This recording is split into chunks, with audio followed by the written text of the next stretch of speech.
Hello students, welcome to Challenger app. നമ്മൾ LP-UP എക്സാമിന് വേണ്ടിയിട്ട് LP-UP എക്സാമിന് ഇനി വിരലിൽ എണ്ണാവുന്ന ദിവസങ്ങളേ ഉള്ളൂ അല്ലേ. അപ്പൊ അതിന് വേണ്ടിയിട്ട് നമ്മൾ കറണ്ട് അഫയേഴ്സിന്റെ ഒരു ഫൈനൽ ലാപ്പ് സെക്ഷൻ ആണ് ഇപ്പോ ചെയ്യാൻ പോകുന്നത്. കറണ്ട് അഫയേഴ്സ് വളരെ ഇമ്പോർട്ടന്റ് ആയിട്ടുള്ള ഒരു ടോപ്പിക്കാണ് LP-UP എക്സാമിന് വേണ്ടിയിട്ട്. കാര്യം എല്ലാ ടോപ്പിക്കിന്റെയും കൂടെ ഒരു +2 മാർക്സ് കറണ്ട് അഫയേഴ്സ് അങ്ങനെയാണ് നമുക്ക് ടോപ്പിക്കിൽ കൊടുത്തിരിക്കുന്നത് അല്ലെ. അപ്പൊ കൂടുതലും നമുക്ക് കറണ്ട് അഫയേഴ്സ് ടോപ്പിക് റിലേറ്റഡ് ആയിട്ടായിരിക്കും LP-UP എക്സാമിന് ചോദിക്കുന്നത്. അപ്പൊ ഫൈനൽ സെഷൻ ആയിട്ട് നമുക്ക് അത്യാവശ്യം ഒന്ന് നോക്കേണ്ട പോർഷൻസ് ഒക്കെയാണ് ഇപ്പൊ പറയുന്നത്. നോർമലി നമ്മൾ എടുക്കുന്ന ജനറൽ തിങ്സ് ഒക്കെ ജനറൽ ആയിട്ടുള്ള ക്ലാസ്സിൽ നമ്മൾ പറഞ്ഞു പോയിട്ടുണ്ട്. ഇപ്പൊ നമുക്ക് അവസാന ഘട്ടത്തിൽ ഒന്ന് നോക്കാൻ വേണ്ടിയിട്ട് കുറച്ച് ക്വസ്റ്റ്യൻസും നിങ്ങളുടെ മെമ്മറി പവർ ഒക്കെ ഒന്ന് ടെസ്റ്റ് ചെയ്യാൻ വേണ്ടിയിട്ടുള്ള ഒരു സെഷൻ ആണ്. അപ്പൊ നമുക്ക് ക്ലാസ്സിലേക്ക് പോവാം.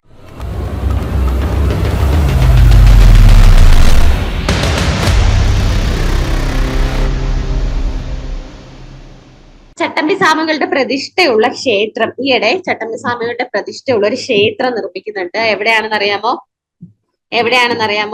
അറിയില്ലെങ്കിൽ എന്നിട്ടങ്ങ് പോണേ. അറിയില്ല എന്നുണ്ടെങ്കിൽ എന്നിട്ട് പോണേ, ടൈപ്പ് ചെയ്ത് വിടണേ പെട്ടെന്നാട്ടെ. ഓക്കെ, ചട്ടമ്പി സ്വാമികളുടെ ഒരു ക്വസ്റ്റ്യൻ ഇപ്പൊ നിങ്ങൾക്ക് പ്രതീക്ഷിക്കാം വേണമെങ്കിൽ. കാര്യം ഒന്നാമത് നിങ്ങൾക്ക് എന്താ ടോപ്പിക് വൈസ് ആണ് കറണ്ട് അഫയേഴ്സ് കൊടുത്തേക്കുന്നത്. അപ്പൊ ഹിസ്റ്ററിന്ന് +2 എന്ന് പറഞ്ഞിട്ട് ഒരു കറണ്ട് അഫയേഴ്സിന് കൊടുത്തിട്ടുണ്ടല്ലേ. ജിയോഗ്രഫി ഓരോന്നിനും +2 വെച്ചിട്ട് കൊടുത്തേക്കുന്നത് ഞാൻ കണ്ടു. അപ്പോ ചട്ടമ്പി സ്വാമികളുടെ എന്താ പ്രത്യേകത എന്ന് അറിയാമോ? ചട്ടമ്പി സ്വാമികൾ എന്തിനാ ഇപ്പൊ ഓർക്കുന്നതെന്ന് വെച്ചാൽ, ഇപ്പൊ ഇതിന്റെ ആൻസർ പറയുന്നെങ്കിൽ കണ്ണാമൂലയാണ് കേട്ടോ. ചട്ടമ്പി സ്വാമികളുടെ പ്രതിഷ്ഠയുള്ള ക്ഷേത്രം നിർമ്മിക്കുന്ന സ്ഥലം കണ്ണൻമൂലയാണ്. അപ്പൊ കണ്ണൻമൂലയുടെ പ്രത്യേകത എന്താ? ചട്ടമ്പി സ്വാമികളുടെ ജന്മസ്ഥലമാണ് കണ്ണൻമൂല എന്ന് നമുക്കറിയാം അല്ലെ. ചട്ടമ്പി സ്വാമികളെ പറ്റി പഠിച്ചില്ലേ നിങ്ങൾ? നവോത്ഥാനത്തിൽ പഠിച്ചില്ലേ? ചട്ടമ്പി സ്വാമികളുടെ പ്രതിഷ്ഠയുള്ള ക്ഷേത്രം നിർമ്മിക്കുന്നത് കണ്ണൻമൂലയാണ്, ഓർത്തു വെച്ചേക്കണം. എന്താ ചട്ടമ്പി സ്വാമി ഇപ്പോ ഈ വാർത്തകളിലൊക്കെ വരാൻ കാര്യം എന്ന് വെച്ചാൽ, അദ്ദേഹം സമാധിയായിട്ട് 100 വർഷം തികയാണ്. 1924 മെയ് 5-നാണ് അദ്ദേഹം സമാധിയായത് അല്ലെ. 1924 മെയ് 5 ആയിരുന്നു. അപ്പൊ 2024 100 വർഷം തികയുന്ന വർഷമാണ്. അതുകൊണ്ട് തന്നെ ചട്ടമ്പി സ്വാമികളെ ആ ഒരു സമാധി വർഷം നമ്മൾ ആചരിക്കുന്നുണ്ട്. അത് ഗവൺമെന്റ് ആചരിക്കുന്നുണ്ട്. അതുകൊണ്ട് തന്നെ അത് നിങ്ങൾക്ക് ഇമ്പോർട്ടന്റ് ആണ്, നോട്ട് ചെയ്ത് വെച്ചേക്കുക. ചട്ടമ്പി സ്വാമികളുമായിട്ട് ബന്ധപ്പെട്ട് നിങ്ങൾക്ക് നോർമലി ക്വസ്റ്റ്യൻ ചോദിക്കാനും സാധ്യതയുണ്ട്. അതുകൊണ്ട് ചട്ടമ്പി സ്വാമി പഠിച്ചു വെച്ചേക്കണം. ഓക്കെ, അപ്പൊ ചട്ടമ്പി സ്വാമിയുടെ പ്രതിഷ്ഠയുള്ള ക്ഷേത്രം നിർമ്മിക്കുന്നത് കണ്ണൻമൂല. കാര്യം എന്താ? 1924 മെയ് 5-നാണ് അദ്ദേഹം സമാധിയായത്. 100 വർഷം തികയുന്നത് 2024-ലാണ്. അതുകൊണ്ട് തന്നെ അദ്ദേഹത്തിന്റെ സമാധിയുടെ 100ാം വാർഷികമായതുകൊണ്ട് അദ്ദേഹം വാർത്തകളിലുണ്ട്. ചട്ടമ്പി സ്വാമികളുടെ പ്രതിഷ്ഠയുള്ള ക്ഷേത്രം നിർമ്മിക്കുന്നത് കണ്ണൻമൂല. ഓക്കെ, അടുത്തൊരു ക്വസ്റ്റ്യൻ നോക്കി. ഏത് നവോത്ഥാന നായകന്റെ മഹാസമാധി ശതാബ്ദി ആഘോഷമാണ് മഹാഗുരുവർഷം 2024? നമ്മൾ അങ്ങനെ ആചരിക്കുന്നത് കേട്ടോ. ആരുടെ ആയിരിക്കും? മഹാഗുരു എന്നൊക്കെ കേൾക്കുമ്പോ പെട്ടെന്ന് ശ്രീനാരായണ ഗുരുവിനെയൊക്കെ ഓർത്തിരിക്കാൻ സാധ്യതയുണ്ട്. എനിക്ക് ഈ ന്യൂസ് അറിയത്തില്ലെങ്കിൽ. ഓക്കെ, അപ്പൊ മഹാഗുരുവർഷം 2024 നമ്മള് ഇപ്പൊ പഠിച്ചു. ആരുടെയാ? ചട്ടമ്പി സ്വാമികളുടെയാണ് മഹാഗുരുവർഷം 2024. സ്പീഡ് കൂടുതലാണോ? എന്തെങ്കിലും ഉണ്ടോ? ചട്ടമ്പി സ്വാമി. ഓക്കെ, അപ്പോ ചട്ടമ്പി സ്വാമികളുടെ പ്രതിഷ്ഠയുള്ള ക്ഷേത്രം നിർമ്മിക്കുന്നത് കണ്ണൻമൂല. ഏത് നവോത്ഥാന നായകന്റെ മഹാസമാധി ശതാബ്ദി ആഘോഷമാണ് മഹാഗുരുവർഷം 2024 എന്ന് ചോദിച്ചാൽ ചട്ടമ്പി സ്വാമികളുടെ ആണ്. ഓക്കെ, ഇനി നിങ്ങൾ എങ്ങനെയാണ് ഹിസ്റ്ററിയുമായിട്ട് ബന്ധപ്പെട്ട കറണ്ട് അഫയേഴ്സ് പഠിക്കേണ്ടതെന്ന് ചോദിച്ചാൽ, നിങ്ങളുടെ കയ്യിൽ വജ്ര ജൂബിലി പതിപ്പിരിപ്പുണ്ടോ? നമ്മുടെ PSC ബുള്ളറ്റിന്റെ വജ്ര ജൂബിലി പതിപ്പോ അങ്ങനെ അവരിറക്കുന്ന ആ പുസ്തകം ഇരിപ്പുണ്ടോ? രജത ജൂബിലി അതുണ്ടോ? കയ്യിലുണ്ടോ? ആരെങ്കിലും ഒക്കെ കയ്യില്? നിങ്ങൾക്ക് ഗ്രൂപ്പ് ഉണ്ടെങ്കിൽ ആരെങ്കിലും കയ്യിലുണ്ടെങ്കിൽ ജസ്റ്റ് ഞാൻ പറയാം ഒരു കാര്യം. ആരെങ്കിലും കയ്യിലുണ്ടോ? PSC ഇറക്കുന്ന ഹിസ്റ്ററി ഉള്ള വജ്ര ജൂബിലി, രജത ജൂബിലി അങ്ങനത്തെ എന്തെങ്കിലും പബ്ലിക്കേഷൻസ് കയ്യിലുണ്ടോ? ആരുടെയും കയ്യിലില്ല? ഇല്ല, ഉണ്ട്. സഫീൽ, അതിന്റെ വർഷം നോക്കുമ്പോ 1920 നമ്മൾ ഹിസ്റ്ററി എടുക്കുവാണെങ്കിൽ സഫീൽ ഒന്ന് ശ്രദ്ധിച്ചോ. ഹിസ്റ്ററിയുടെ പുസ്തകം കയ്യിലുള്ളെങ്കിൽ അതിനകത്ത് ഓരോ ബോക്സിൽ ഓരോ വർഷത്തെ പ്രത്യേകതകൾ ഇങ്ങനെ കൊടുത്തിട്ടുണ്ട്, ഡേറ്റ് അങ്ങനെ. അപ്പൊ 1924 വർഷം എടുത്താൽ 1924 നടന്നിരിക്കുന്ന കാര്യങ്ങൾ ഇങ്ങനെ കൊടുത്തിട്ടുണ്ടാവും, നോക്കിയാൽ മതി. ഇനി അതുപോലെ 1923 നടന്നിരിക്കുന്ന കാര്യങ്ങൾ കൊടുത്തിട്ടുണ്ടാവും. അപ്പൊ അതിങ്ങനെ ഒരു ബോക്സിനകത്തായിട്ടാണ്. എന്റെ കയ്യിൽ ഇരിക്കുന്നതിനകത്തൊക്കെ അങ്ങനെ കൊടുത്തേക്കുന്നത്. സഫീല നോക്കണം. അങ്ങനെ കൊടുത്തിട്ടുണ്ടെങ്കിൽ 1924, 1923 ഈ 2 വർഷം നടന്നതിന്റെ അങ്ങനെ ഇല്ലേ? ഓക്കെ, ഞാൻ നിങ്ങളുടെ മിസ്സിനോട് ചോദിക്കട്ടെ, ആ 2 ബോക്സ് എടുക്കും. ഇപ്പൊ ഞാൻ നാട്ടിലില്ല, അതുകൊണ്ട് എന്റെ കയ്യിലെ ടെക്സ്റ്റ് എന്റെ കയ്യിലില്ല, അതുകൊണ്ട് എനിക്കത് ഫോട്ടോ എടുത്ത് തരാനും പറ്റില്ല. ആരെങ്കിലും കയ്യിൽ ഉണ്ടെങ്കിൽ 24, 23 ഏതൊക്കെ സംഭവങ്ങൾ ആ ഹിസ്റ്ററിയിൽ നടന്നിട്ടുണ്ടെന്ന് ആ ബോക്സിൽ കൊടുത്തിട്ടുണ്ട്, ഓരോ ബോക്സുകളിലാക്കി. അങ്ങനെ കൊടുത്തിട്ടുണ്ടെങ്കിൽ അതിന്റെ 100ാം വാർഷികമാണ് ഇപ്പൊ നടക്കുന്നത്. അപ്പൊ അതിന് ഇമ്പോർട്ടൻസ് ഉണ്ടാവും. അത് നിങ്ങൾക്ക് നോക്കി പഠിക്കാൻ വേണ്ടിയിട്ടായിരുന്നു കേട്ടോ. ഓക്കെ, അപ്പൊ ഈ 2 ക്വസ്റ്റ്യൻ നോക്കി വെച്ച് ഞാൻ പറഞ്ഞത് രജത ജൂബിലി, വജ്ര ജൂബിലി അങ്ങനെ പുസ്തകങ്ങൾ ഇറക്കുന്നുണ്ട്. ഓ അതല്ല, 400 സ്റ്റേറ്റ്മെന്റ് ആൻഡ് ക്വസ്റ്റ്യൻ എക്സ്പ്ലനേഷൻ ആ ടെക്സ്റ്റ് അല്ല. നിങ്ങൾക്ക് ഈ ഓരോ ജൂബിലിക്ക് അവര് പുസ്തകം ഇറക്കും. അതിനകത്താണ് ഇങ്ങനെ ഓരോ ഇയറിൽ നടന്നിട്ടുള്ള സംഭവങ്ങൾ ഓരോ ബോക്സിൽ കൊടുത്തിട്ടുണ്ട്. അപ്പൊ 2023 1923 24 നടന്ന സംഭവങ്ങൾ പഠിക്കുവാണെങ്കിൽ അതിന്റെ 100ാം വാർഷികമാണ് ഇപ്പൊ നടക്കുന്നത്. അപ്പൊ നിങ്ങൾക്ക് അത് നോട്ട് ചെയ്ത് പഠിക്കായിരുന്നു. അതാ പറഞ്ഞ, ആരുടെയും കയ്യിലുണ്ടെങ്കിൽ നിങ്ങൾ ഫോട്ടോ എടുത്ത് ഷെയർ ചെയ്യുക, അല്ലെങ്കിൽ ആരെങ്കിലും കിട്ടുമെങ്കിൽ നോക്കി വാങ്ങിക്കുക കേട്ടോ. ആരുടെയോ മൈക്ക് ഓണാണ്, ആരുടെയോ മൈക്ക് ഓണാടാ, ആനി. ഓക്കെ, അപ്പൊ ഈ 2 ക്വസ്റ്റ്യൻ ഓർത്തിരിക്കുമല്ലോ. ചട്ടമ്പി സ്വാമി എന്താ ന്യൂസിൽ വന്നേന്ന് ഓർത്തിരിക്കുക. ഓക്കെ, ചട്ടമ്പി സ്വാമിയെ പറ്റി ഒന്ന് പഠിച്ചു വെച്ചേക്കണേ.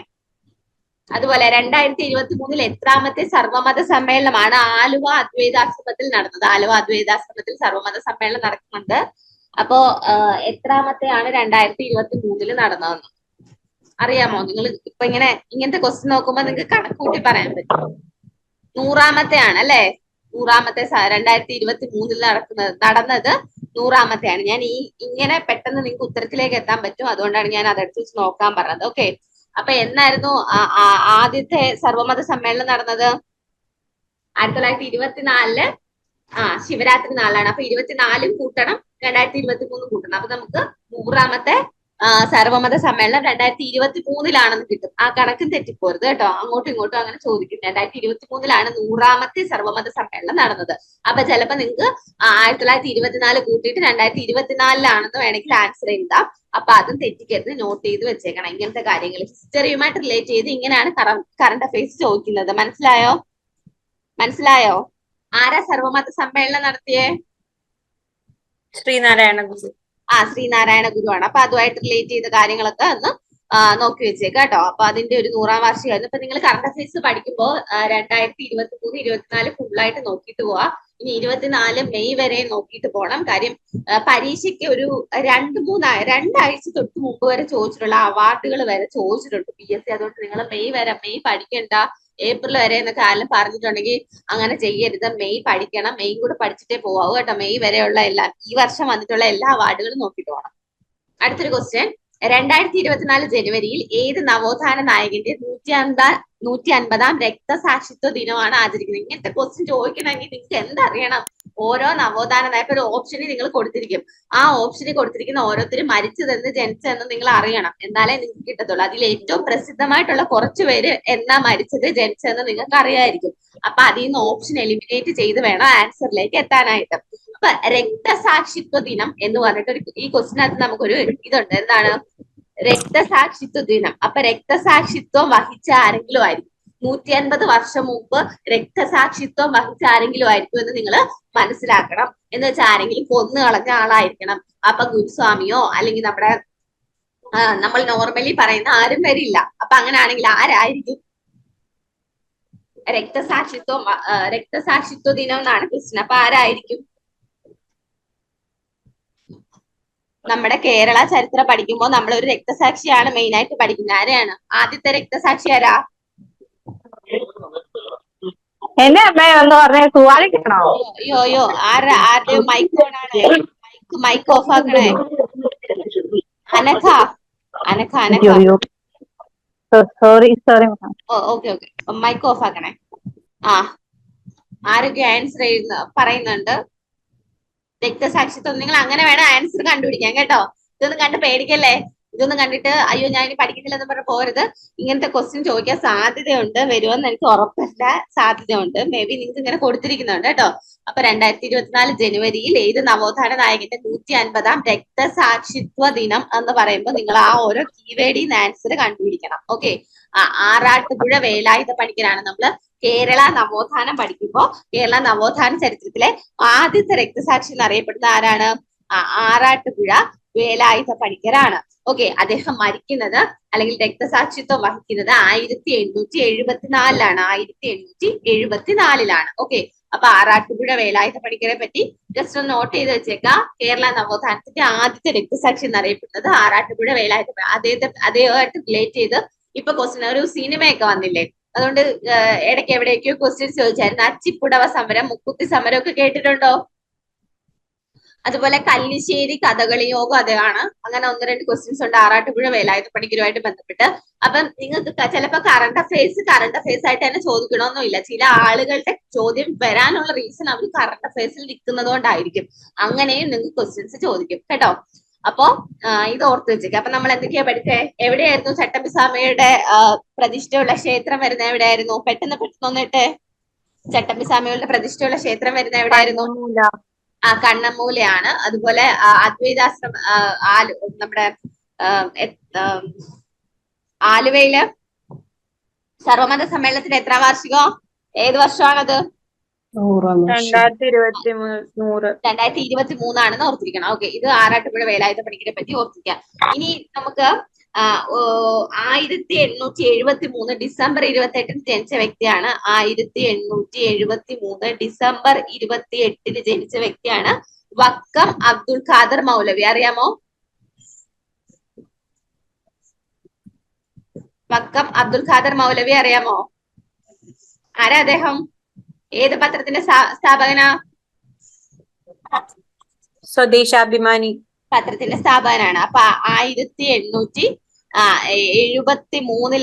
അദ്ദേഹം എന്താണ് 1873 ഡിസംബർ 28 അദ്ദേഹം ജനിക്കുന്നത്. അപ്പൊ അദ്ദേഹത്തിന്റെ 150ാം ജന്മവാർഷികമാണ് 2023 ആഘോഷിച്ചത് കേട്ടോ. ഓക്കെ, അതെ, വക്കം അബ്ദുൽ ഖാദർ മൗലവിയുടെ 150ാം ജന്മവാർഷികമാണ്. അതും കൂടി ജസ്റ്റ് ഒന്ന് ഓർത്തു വെച്ചേക്കുക. പ്രത്യേകിച്ച് വേറെ ആരെ അങ്ങനെ കണ്ടില്ല. ഇത്രയും പേരെ ഒന്ന് ഓർത്തു വെച്ചേക്കുക കേട്ടോ. ആറാട്ടുപുഴ വേലായുധ പണിക്കരുടെ രക്തസാക്ഷിത്വം എന്ന് പറയുന്ന വാക്കിൽ നിന്നാണ് അതൊക്കെ കിട്ടാനായിട്ട്. ഓക്കെ, പിന്നെ കുറച്ച് പേരെയൊക്കെ ജനിച്ചത് നിങ്ങൾക്ക് ഓപ്ഷനിൽ നിന്ന് എലിമിനേറ്റ് ചെയ്യാൻ പറ്റും. അതിൽ നിന്ന് ഇങ്ങനത്തെ ക്വസ്റ്റ്യൻ കിട്ടും. അതുപോലെ നമ്മള് വൈക്കം സത്യാഗ്രഹത്തിന്റെ 100ാം വാർഷികം ആഘോഷിച്ചത് ഏത് വർഷമാണ്? വൈക്കം സത്യാഗ്രഹത്തിന്റെ 100ാം വാർഷികം ആഘോഷിക്കുന്നത് വൈക്കം സത്യാഗ്രഹത്തിന്റെ 100ാം വാർഷികം 2024 അതുകൊണ്ട് വൈക്കം സത്യാഗ്രഹത്തെ പറ്റി നോക്കി വെച്ചേക്കാം കേട്ടോ. ഹിസ്റ്ററിയിൽ നിങ്ങൾ പഠിച്ചാണെന്ന് വിചാരിക്കുന്നു. വൈക്കം സത്യാഗ്രഹം, ചട്ടമ്പി സ്വാമികള് നോട്ട് ചെയ്ത് വെച്ചേക്കണേ. വൈക്കം സത്യാഗ്രഹം, ചട്ടമ്പി സ്വാമികള്, ആറാട്ടുപുഴ വേലായുധ പണിക്കരൊക്കെ ഒന്ന് പഠിച്ചു വെച്ചേക്കണം. വൈക്കം സത്യാഗ്രഹം 2024 മാർച്ച് 30 വൈക്കം സത്യാഗ്രഹത്തിന്റെ 100ാമത്തെ വാർഷികം ആഘോഷിക്കുന്നത്. ഓക്കെ, അടുത്തൊരു ക്വസ്റ്റ്യൻ നോക്കിക്കേ. മുഗൾ ഗാർഡൻ എന്ന പേരിൽ പ്രശസ്തമായ രാഷ്ട്രപതി ഭവനിലെ പൂന്തോട്ടങ്ങൾ ഏത് പേരിലാണ് പുനർനാമകരണം ചെയ്തത്? ഇപ്പം എന്താണ്, കുറച്ച് പേര് മാറ്റൽ പരിപാടികൾ നടക്കുന്നുണ്ട്. അതുകൊണ്ട് ആ പേര് മാറ്റിയത്, ആ സ്ഥലത്തിന്റെ പേരൊക്കെ 2-3 സ്ഥലത്തിന്റെ പേര് നിങ്ങൾ ഉറപ്പായിട്ടും പഠിച്ചു വെച്ചേക്കണം. ഇത് അത്യാവശ്യം പഠിക്കേണ്ട ഒരു ക്വസ്റ്റ്യൻ. ഇതറിയാമോ? മുഗൾ ഗാർഡൻ എന്ന പേരിൽ പ്രശസ്തമായ രാഷ്ട്രപതി ഭവൻ. ആൻസർ വരുന്നുണ്ട്. അമൃത് ഉദ്യാൻ എന്നാണ് പേര് കേട്ടോ. അമൃത് ഉദ്യാൻ എന്നാണ് പേര്. ഓക്കെ, അങ്ങനെയാണെങ്കിൽ ഔറംഗാബാദിന്റെ പുതിയ പേരെന്താ? നോട്ടിലില്ല, എഴുതി വെച്ചേക്കണേ. ഔറംഗാബാദിന്റെ പുതിയ പേരറിയാമോ? ഔറംഗാബാദ് ഈ ഇടയ്ക്കാണ് പേര് മാറ്റിയത്. ഔറംഗാബാദിന്റെ പുതിയ പേര് ഇപ്പൊ ഔറംഗസേബിന്റെ പേര്. നിങ്ങള് ആൻസർ പറയാനല്ലാതെ മൈക്ക് ഓൺ ആക്കല്ലേ. ദേവി ഇത് മൈക്ക് ഓൺ ആക്കല്ലേ. ഞാൻ സാംബാജി നഗർ ആട്ടോ, നോട്ട് ചെയ്ത് വെച്ചേക്കണേ. സാംബാജി നഗർ. ഔറംഗാബാദിന്റെ പുതിയ പേര് സാംബാജി നഗർ. 2023 ആ പേര് മാറ്റിയത്. മൈക്ക് ഓഫ് ആക്കണേ. 2023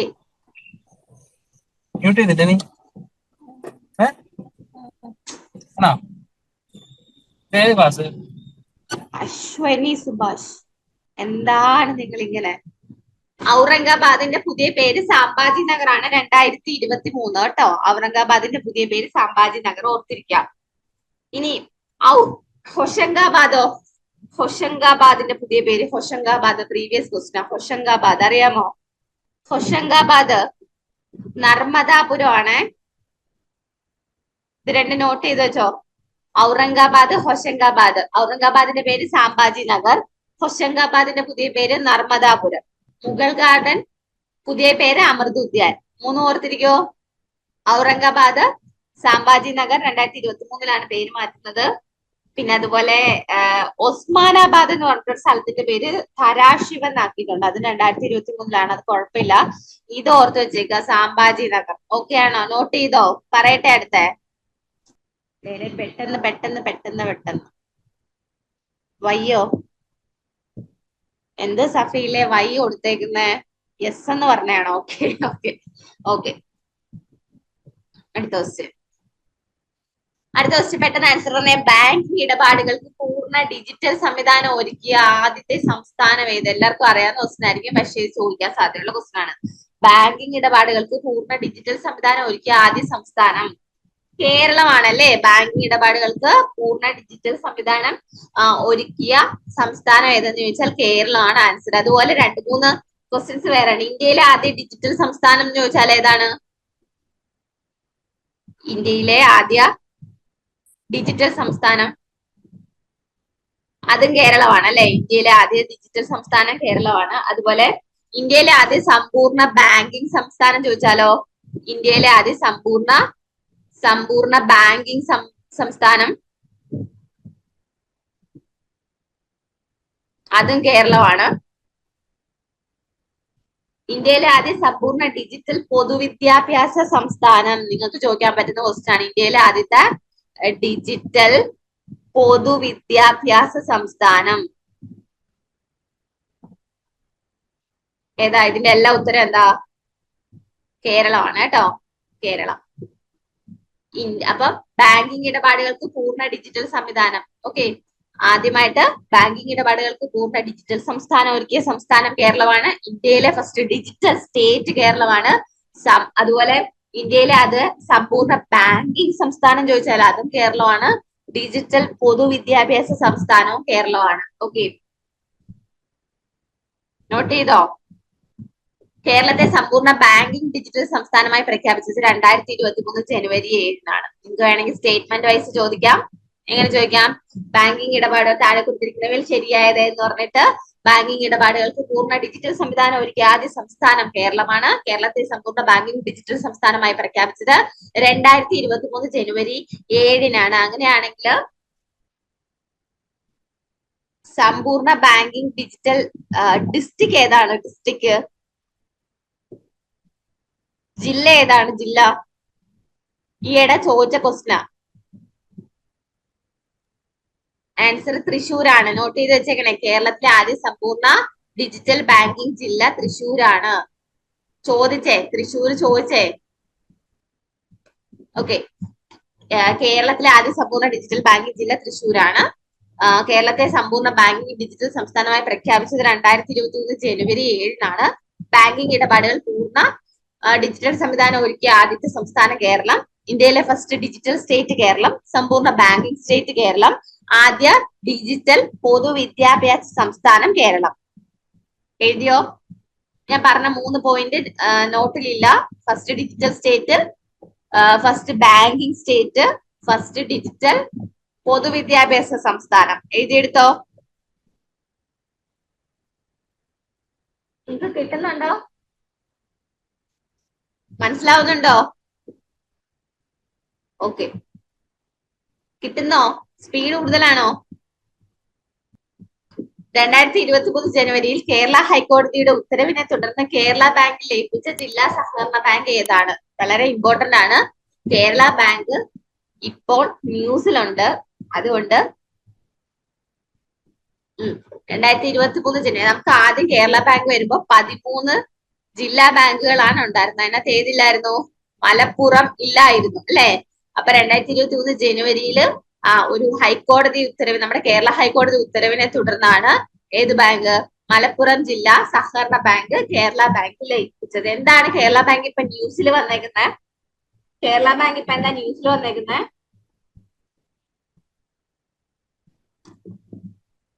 അറിയാമോ? ഇല്ലെങ്കിൽ എന്നെ അടിച്ച വിട് പെട്ടെന്നാട്ടെ. കേരള ബാങ്കിനെ പറ്റി ന്യൂസ് ഉണ്ട്. കേരള ബാങ്കിനെ ഡൗൺഗ്രേഡ് ചെയ്തു. കേരള ബാങ്കിനെ ഡൗൺഗ്രേഡ് ചെയ്തു RBI. RBI പറഞ്ഞു നിങ്ങള് എന്താണ്?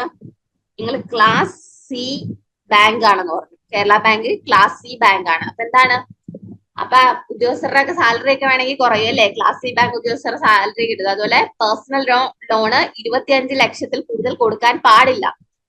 നമ്മുടെ കേരള ബാങ്ക് ഡൗൺഗ്രേഡ് ചെയ്തു, വെച്ചാൽ അതിന്റെ ഗ്രേഡ് കുറച്ചു, ക്ലാസ് സി ഗ്രേഡ് ആക്കി മാറ്റി. ഇപ്പൊ ഈ ജൂണിലാണ്, ഈ കഴിഞ്ഞ മാസമാണ് ചെയ്തത്. അപ്പൊ ന്യൂസിൽ ഉണ്ടായിരുന്നോണ്ട് ലേറ്റസ്റ്റ് ന്യൂസ് വരെ വന്നിട്ട് ക്വസ്റ്റ്യൻ ഇടാൻ നിൽക്കുന്ന ആൾക്കാരാണ് ക്വസ്റ്റ്യൻ ഇട്ടെങ്കിൽ എന്താ കേരള ബാങ്കിനെ എടുത്ത് നിങ്ങൾക്ക് ക്വസ്റ്റ്യൻ ഇടാൻ സാധ്യതയുണ്ട്.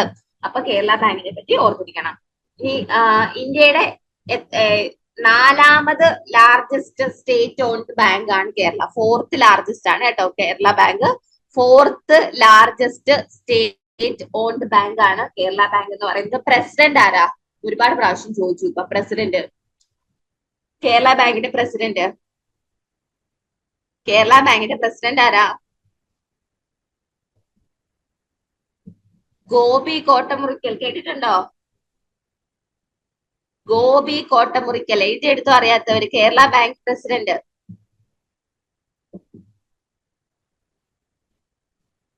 Gopi Kottamurickal. Vice president MK Kannan. Vice president ആരാന്ന് ചോദിച്ചാൽ MK കണ്ണൻ. ഓക്കെ. ഇപ്പൊ കേരള ബാങ്കിന്റെ ഹെഡ് ക്വാർട്ടേഴ്സ് എവിടെയാ? കേരള ബാങ്കിന്റെ ഹെഡ് ക്വാർട്ടേഴ്സ് എവിടെയാ? ട്രിവാൻഡ്രം. ഓക്കെ. അപ്പൊ 2020 ജനുവരിയിൽ കേരള ഹൈക്കോടതിയുടെ ഉത്തരവിനെ തുടർന്ന് കേരള ബാങ്കിൽ ലയിപ്പിച്ച ജില്ലാ സഹകരണ ബാങ്ക് ഏതാന്ന് വെച്ചാൽ മലപ്പുറം ജില്ലാ സഹകരണ ബാങ്കാണ്. കേരള ബാങ്കിന്റെ ഹെഡ് ക്വാർട്ടേഴ്സ് തിരുവനന്തപുരമാണ്. ഇനി നമ്മുടെ ഇന്ത്യയിൽ തന്നെ ഒരു സ്റ്റേറ്റ് ഓൺ ചെയ്യുന്ന ബാങ്കുകളിൽ 4ാമത് ഏറ്റവും വലിയ ബാങ്കാണ് കേരള ബാങ്ക് എന്ന് പറയുന്നത്. കേരള ബാങ്കിനെ 2024 ജൂണില് RBI ഡൗൺഗ്രേഡ് ചെയ്തു. ഇപ്പൊ ക്ലാസ് സി ബാങ്ക് ആണ് കേരള ബാങ്ക്. അതനുസരിച്ച് 25 ലക്ഷത്തിന് മുകളിലുള്ള പേഴ്സണൽ ലോണുകൾ കേരള ബാങ്കിന് കൊടുക്കാൻ പറ്റില്ല. കേരള ബാങ്കിന്റെ പ്രസിഡന്റ് എന്ന് പറയുന്നത് ഗോപി കോട്ടമുറിക്കലാണ്. വൈസ് പ്രസിഡന്റ് MK കണ്ണനാണ്. ഇതോടെ നമ്മുടെ 14 ജില്ലാ ബാങ്കുകളും കേരള ബാങ്കിന്റെ ഭാഗമായിട്ട് മാറി. ഇനി കേരള ബാങ്ക് രൂപം കൊണ്ടത് ഒരുപാട് പ്രാവശ്യം ഇപ്പൊ കേരള ബാങ്കുമായിട്ട് അത് കഴിഞ്ഞിട്ട് വന്ന പരീക്ഷയ്ക്ക് ചോദിച്ചു. 2019 നവംബർ 29. ഡേറ്റ് സഹിതം പഠിച്ചു വെച്ചേക്കണേ. 2019 നവംബർ 29 കേരള ബാങ്ക് നിലവിൽ വന്നത്. 2019 നവംബർ 29. അടുത്തൊരു ക്വസ്റ്റ്യൻ നോക്കേ. ഇന്ത്യയുടെ ചരിത്രത്തിൽ ഏറ്റവും ദൈർഘ്യം കുറഞ്ഞ ബജറ്റ് പ്രസംഗം നടത്തിയ ധനമന്ത്രി ആരാണ്? ബജറ്റ് നോക്കി വെച്ചേക്കണേ. ബജറ്റ് നോക്കി വെച്ചേക്കണേ. ബജറ്റ് മൊത്തം പറയാനാണ് എനിക്കൊരു ക്ലാസ് വേണം. ബജറ്റ് ഞാൻ നേരത്തെ എടുത്തിട്ടുള്ളത് കൊണ്ട് ഞാൻ ഇന്ന് കൊണ്ടുവന്നില്ല. നിങ്ങളാരും ക്ലാസ്സിൽ ഇല്ലായിരുന്നെന്ന് പറയുന്നു. ഞാൻ ആരെയാണോ ഒന്ന് പഠിപ്പിച്ചത്. അപ്പം ഇന്ത്യയുടെ ചരിത്രത്തിൽ ഏറ്റവും ദൈർഘ്യം കുറഞ്ഞ ബജറ്റ് പ്രസംഗം നടത്തിയ ധനമന്ത്രി ആരാ? അങ്ങനെ വരണമെങ്കിൽ ആരായിരിക്കും? നിർമ്മല സീതാരാമനാണ് അല്ലെ? ഇങ്ങനെ ഒരു ക്വസ്റ്റ്യൻ വരണമെങ്കിൽ ആൻസർ എന്താണ്? നിർമ്മല സീതാരാമൻ ആണ്. അതിപ്പോ എല്ലാരും ആൻസർ ചെയ്യും അല്ലെ? അത് 2024 ഇന്ററിം ബഡ്ജറ്റ് 58 മിനിറ്റ്. അതിനു മുമ്പ് അവരുടെ തന്നെ ആയിരുന്നു, അവരുടെ തന്നെ റെക്കോർഡാണ് ബ്രേക്ക് ചെയ്തത്. 2023 ബഡ്ജറ്റ് എന്ന് പറയുന്നത് ഒരു 87 മിനിറ്റ് ആണ്. അതായിരുന്നു അതിന് മുമ്പത്തെ റെക്കോർഡ്. ഏറ്റവും ദൈർഘ്യം കുറഞ്ഞ ബഡ്ജറ്റ് ഡിജിറ്റലായിട്ട് ഒക്കെ കൊണ്ടുവന്ന് നിങ്ങൾ കണ്ടില്ലായിരുന്നോ? 58 മിനിറ്റ് ആണ് ഇന്ററിം ബഡ്ജറ്റ് 2024 അവതരിപ്പിച്ചത്. അതാണ് അവരുടെ തന്നെ റെക്കോർഡാണ് ബ്രേക്ക് ചെയ്തത്. 87 മിനിറ്റ് കൊണ്ട് 2023 ബഡ്ജറ്റ് പ്രസംഗം നടത്തിയിട്ടുണ്ടായിരുന്നു. അതിപ്പോ 2024 ഇന്ററിം ബഡ്ജറ്റ് അവതരിപ്പിച്ചപ്പോൾ 58 മിനിറ്റ് ആയി. അതാണ് ലേറ്റസ്റ്റ് റെക്കോർഡ് നിർമ്മല സീതാരാമന്റെ. ഓക്കെ. അപ്പൊ അതുപോലെ തന്നെ ഇന്ത്യയുടെ ചരിത്രത്തിൽ തന്നെ ഏറ്റവും ദൈർഘ്യമേറിയ ബഡ്ജറ്റ്, ഏറ്റവും നീളം കൂടിയ ബഡ്ജറ്റ്, 2 മണിക്കൂറിൽ അധികം വന്ന ഒരു ബഡ്ജറ്റ്, അത് 2020 അവതരിപ്പിച്ചത് നിർമ്മല സീതാരാമനാണ്. അപ്പൊ 2 റെക്കോർഡ്. ഇന്ത്യയുടെ ചരിത്രത്തിൽ ഏറ്റവും ദൈർഘ്യം കുറഞ്ഞ ബഡ്ജറ്റ് അവതരിപ്പിച്ചതും ഏറ്റവും ദൈർഘ്യമേറിയ ബഡ്ജറ്റ് അവതരിപ്പിച്ചതും ആരാണെന്ന് ചോദിച്ചാൽ ആൻസർ ആരാണ്? നിർമ്മല സീതാരാമനാണ്. 2 മണിക്കൂർ 40 മിനിറ്റുമാണ് 2020 നടത്തിയ ബഡ്ജറ്റ് പ്രസംഗത്തിന്റെ ദൈർഘ്യം. അങ്ങനെയാണെങ്കിൽ ഇന്ത്യയുടെ ചരിത്രത്തിൽ ഏറ്റവും കൂടുതൽ തവണ ബഡ്ജറ്റ് അവതരിപ്പിച്ചത് ആരാ? ഇന്ത്യയുടെ ചരിത്രത്തിൽ ഏറ്റവും കൂടുതൽ തവണ ബഡ്ജറ്റ് അവതരിപ്പിച്ചത് ആരാ? ആൻസർ ഉണ്ടോ? മോസ്റ്റ് നമ്പർ ഓഫ് ടൈംസ് ഇന്ത്യയുടെ ചരിത്രത്തിൽ ഏറ്റവും കൂടുതൽ തവണ മൊറാർജി ദേശായി ആണ് കേട്ടോ. മൊറാർജി ദേശായി. ഇനി ഞാൻ പറയുന്ന കാര്യം ശ്രദ്ധിച്ചോണം. ഇന്ത്യയുടെ ചരിത്രത്തിൽ ഏറ്റവും കൂടുതൽ തവണ ബഡ്ജറ്റ് അവതരിപ്പിച്ച ആരാണെന്ന് ചോദിച്ചാൽ മൊറാർജി ദേശായി ആണ്. 10 തവണയാണ് അദ്ദേഹം ബഡ്ജറ്റ് അവതരിപ്പിച്ചത്. ഓക്കെ. ഇനി ഇപ്പൊ നമ്മുടെ നിർമ്മല സീതാരാമൻ ജി 7 തവണയാണ് ബജറ്റ് അവതരിപ്പിച്ചിട്ടുള്ളത്. 7 തവണ. അതും എന്താണ്, അടുപ്പിച്ചടുപ്പിച്ച് 7 തവണ. ഓക്കെ, അവര് കയറിയതിനു ശേഷം പിന്നീട് 3-ാം തവണ അവരാണ്. ടോട്ടൽ 7 ടൈംസ് നിർമ്മല സീത ഏറ്റവും കൂടുതൽ തവണ ബജറ്റ് അവതരിപ്പിച്ച വനിത ആരാന്ന് ചോദിച്ചാൽ അതാരാണ്? നിർമ്മല സീതാരാമനാണ്. ഏറ്റവും കൂടുതൽ തവണ ബജറ്റ് അവതരിപ്പിച്ച വനിത ആരെന്നാണ് ക്വസ്റ്റ്യൻ എങ്കിൽ ആരാണ്? നിർമ്മല സീതാരാമനാണ്. ഏറ്റവും കൂടുതൽ തവണ ബജറ്റ് അവതരിപ്പിച്ച ആരാന്ന് ചോദിച്ചാൽ മൊറാർജി ദേശായി ആണ്. ഇനി കോൺസിക്യൂട്ടീവ് ബജറ്റ്, അതായത് അടുത്തടുത്ത് ഏറ്റവും കൂടുതൽ തവണ ബജറ്റ് അവതരിപ്പിച്ചത് ആരെന്നാ ചോദിക്കുന്നതെങ്കിൽ അടുത്തടുത്ത് ഏറ്റവും കൂടുതൽ തവണ ബജറ്റ് അവതരിപ്പിച്ചതിന്റെ റെക്കോർഡ് മൊറാർജി ദേശായിക്കായിരുന്നു. 6 തവണയായിരുന്നു. അത് ഇപ്പോൾ ആര് ബ്രേക്ക് ചെയ്തു? നിർമ്മല സീതാരാമൻ ജി ബ്രേക്ക് ചെയ്തു. ഇപ്പോ 7 തവണ കോൺസിക്യൂട്ടീവ് ബജറ്റ് അവതരിപ്പിച്ച് ഏറ്റവും കൂടുതൽ തവണ അടുത്തടുത്ത് ബജറ്റ് അവതരിപ്പിച്ചതിന്റെ റെക്കോർഡ് നിർമ്മല സീതാരാമനാണ്. ഞാൻ പറയുന്നത് മനസ്സിലാവുന്നുണ്ടോ? ക്വസ്റ്റ്യൻ എന്തൊക്കെയാ? ഇന്ത്യയുടെ ചരിത്രത്തിൽ ഏറ്റവും ദൈർഘ്യം കുറഞ്ഞ ബജറ്റ് പ്രസംഗം നടത്തിയ ധനമന്ത്രിയാണ് നിർമ്മല സീതാരാമൻ. 58 മിനിറ്റ്. അത് 2024 ഇപ്പോൾ നടത്തിയ ഇന്ററിം ബജറ്റ് ആണ്. 87 മിനിറ്റ് കൊണ്ട് അവരുടെ തന്നെ 2023 ബജറ്റ് പ്രസംഗത്തിന്റെ റെക്കോർഡാണ് ഇപ്പോ ബ്രേക്ക് ചെയ്തത്. ഇനി ഇന്ത്യയുടെ ചരിത്രത്തിൽ ഏറ്റവും ദൈർഘ്യമേറിയ പ്രസംഗം, ബജറ്റ് പ്രസംഗം നടത്തിയത് ആരെന്ന് ചോദിച്ചാലും നിർമ്മല സീതാരാമനാണ് ഉത്തരം. അത് 2 മണിക്കൂറും 40 മിനിറ്റും കൊണ്ടാണ് അവർ നടത്തിയത്. 2020 ബജറ്റ് പ്രസംഗമായിരുന്നു. ഇനി ഇന്ത്യ ചരിത്രത്തിൽ ഏറ്റവും കൂടുതൽ തവണ ബജറ്റ് അവതരിപ്പിച്ച ആരാന്ന് ചോദിച്ചാൽ മൊറാർജി ദേശായി ആണ്. 10 തവണ. ഓക്കെ, ഈ സെക്കൻഡ് ചിദംബരം ആണെന്നാണ് എന്റെ ഓർമ്മ. 9 തവണ എങ്ങാണ്ട്. സെക്കൻഡും നമ്മുടെ നിർമ്മല സീതാരാമൻ ജിക്കില്ല. ഇനി അവരിപ്പോൾ ബ്രേക്ക് ചെയ്ത റെക്കോർഡ് ഏതാന്ന് ചോദിച്ചാൽ അടുത്തടുത്ത് കോൺസിക്യൂട്ടീവ് ബജറ്റ് അവതരിപ്പിച്ചതിൽ 6 തവണ മൊറാർജി ദേശായി ആയിരുന്നു നേരത്തെ റെക്കോർഡ് ഉണ്ടായിരുന്നത്. ഇപ്പോഴത്തെ ബജറ്റോടുകൂടി 7 തവണ അടുപ്പിച്ച് ബജറ്റ് അവതരിപ്പിച്ചതിന്റെ റെക്കോർഡ് നിർമ്മല സീതാരാമന്റെ പേരിലാണ്. ഇത് എവിടെയോ ഏതൊക്കെയോ ക്ലാസ്സുകളിൽ CD ദേശ്മുഖ് കൊടുത്തിരിക്കുന്ന കണ്ടു. കറക്റ്റ് ആൻസർ നിർമ്മല സീതാരാമനാണ് കേട്ടോ. കോൺസിക്യൂട്ടീവ് ബജറ്റ് ചോദിച്ചാൽ നിർമ്മല സീതാരാമൻ 7 തവണ. ആരുടെ റെക്കോർഡാ ബ്രേക്ക് ചെയ്തെന്ന് വെച്ചാൽ മൊറാർജി ദേശായിയുടെ. കൺഫ്യൂഷൻ ആയോ? മനസ്സിലായോ? ഇതൊന്ന് എഴുതി. അടുത്തടുത്ത് ഏറ്റവും കൂടുതൽ തവണ ബജറ്റ് അവതരിപ്പിച്ചത് നിർമ്മല സീതാരാമൻ, ബ്രേക്ക് ചെയ്തത് മൊറാർജി ദേശായിയുടെ റെക്കോർഡാണ്. ഏറ്റവും കൂടുതൽ തവണ ബജറ്റ് അവതരിപ്പിച്ച് ചോദിക്കുകയാണെങ്കിൽ മൊറാർജി ദേശായി ആണ്. അത് 10 തവണയാണ്. ഓക്കെ ആണോ? കിട്ടിയോ? ഓക്കെ, അങ്ങനെയാണെങ്കിൽ ഔറംഗാബാദിന്റെ പേര് പറഞ്ഞേ.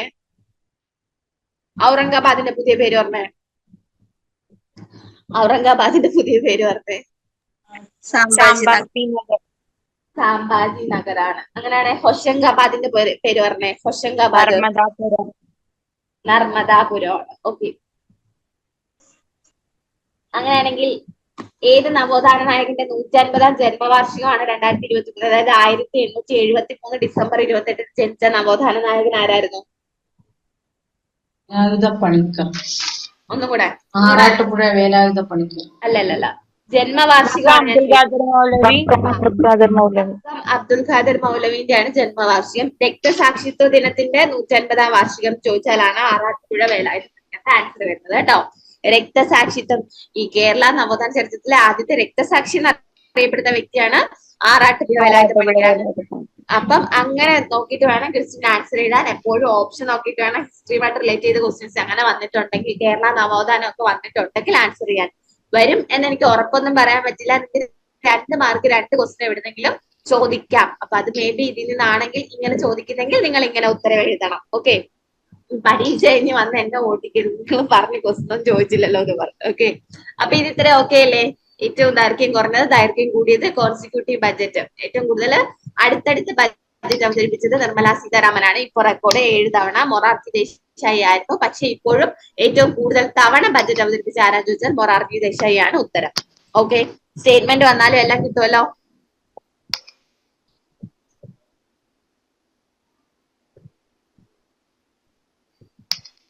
ഓക്കെ ആണോ? എഴുതിയെടുത്തോ?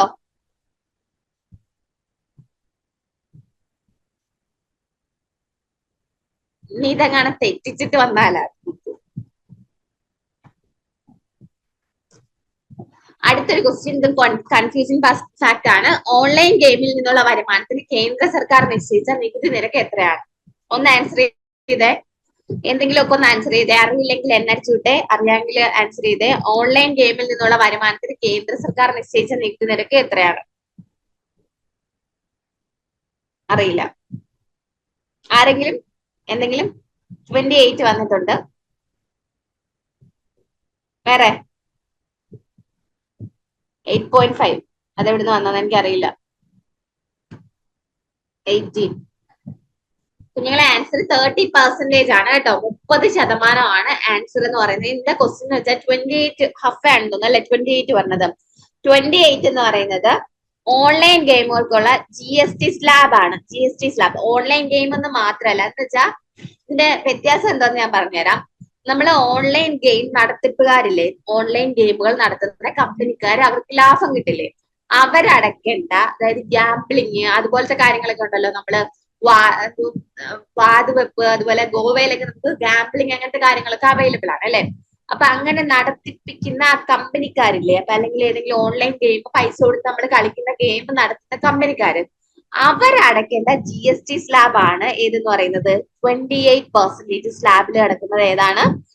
GST എന്ന് നിങ്ങളുടെ അടുത്ത് എടുത്ത് ചോദിക്കും. ഇതാരാ അടയ്ക്കുന്നതെന്ന് വെച്ചാൽ ഓൺലൈൻ ഗെയിം നടത്തുന്ന കമ്പനി ദാതാക്കളാണ്. ആ കമ്പനിക്കാരാണ് GST 28% അടയ്ക്കേണ്ടത്. ഇവിടുത്തെ ക്വസ്റ്റ്യൻ എന്താ? ഓൺലൈൻ ഗെയിമിൽ നിന്നുള്ള വരുമാനത്തിന് കേന്ദ്ര സർക്കാർ നിശ്ചയിച്ച നികുതി നിരക്ക്. നമ്മുടെ വരുമാന നികുതിയാണ്. ഇത് GSTക്കകത്ത് വരുന്ന സാധനമല്ല. ഇതിപ്പോ നമുക്ക് ഓൺലൈൻ ഗെയിം വഴി നമുക്ക് പ്രൈസ് മണി കിട്ടുന്ന ഒരു സംഭവം. ഓക്കെ, നമുക്ക് ഒരു ഗെയിം കളിക്കുമ്പോൾ ഇത്ര രൂപ കിട്ടും. അങ്ങനെ കിട്ടുന്ന തുകയിൽ നിന്ന് നമ്മൾ 30% ഗവൺമെന്റിന് അടയ്ക്കേണ്ടത്. അതാണ് ക്വസ്റ്റ്യൻ. രണ്ട് ക്വസ്റ്റ്യൻ ആണ്. ഓൺലൈൻ ഗെയിമിൽ നിന്നുള്ള വരുമാനത്തിന് കേന്ദ്ര സർക്കാർ നിശ്ചയിച്ച നികുതി നിരക്ക് എത്രയെന്നാണ് ക്വസ്റ്റ്യൻ എങ്കിൽ 30% ആൻസർ. ഓൺലൈൻ ഗെയിമുകളുമായി ബന്ധപ്പെട്ട GST സ്ലാബ് എത്രയാണെന്ന് ചോദിക്കുന്നത് 28% ആണ് ആൻസർ. ഓക്കെ, ആരാണ് ഈ 28 അടയ്ക്കേണ്ടതെന്ന് വെച്ചാൽ ആരാണ്? ഓൺലൈൻ ഗെയിം നടത്തിപ്പിക്കുന്ന ആൾക്കാരാണ്. നമ്മൾ കാശ് കൊടുത്ത് ഏതെങ്കിലും ഒരു കമ്പനിക്ക് അല്ലെങ്കിൽ ഒരു ഗെയിമിന്റെ ആൾക്കാർക്ക് പൈസ കൊടുത്തായിരിക്കുമല്ലോ നമ്മൾ കളിക്കുന്നത്. അവരുടെ വരുമാനത്തിൽ നിന്ന് 28% ആണ് GST അടയ്ക്കേണ്ടത്. നമുക്ക് ഓൺലൈൻ ഗെയിം വഴി നമുക്കൊരു പ്രൈസ് മണി കിട്ടുവാണെങ്കിൽ അതിൽ നിന്ന് നമുക്ക് എന്താ, ഓൺലൈൻ ലോട്ടറി അടിച്ചെന്ന് വെച്ചോ, അങ്ങനെ നമുക്ക് എന്താ പ്രൈസ് മണി കിട്ടുവാണെങ്കിൽ ആ പ്രൈസ് മണിയുടെ 30% ആണ് നമ്മൾ എവിടെ അടയ്ക്കേണ്ടത്? ഗവൺമെന്റിന് അടയ്ക്കേണ്ടത്. വ്യത്യാസം മനസ്സിലായോ? ക്വസ്റ്റ്യന് മനസ്സിലായോ? ഓൺലൈൻ ഗെയിമിൽ നിന്നുള്ള വരുമാനത്തിന് കേന്ദ്ര സർക്കാർ നിശ്ചയിച്ച നികുതി നിരക്ക് 30% ആണ്.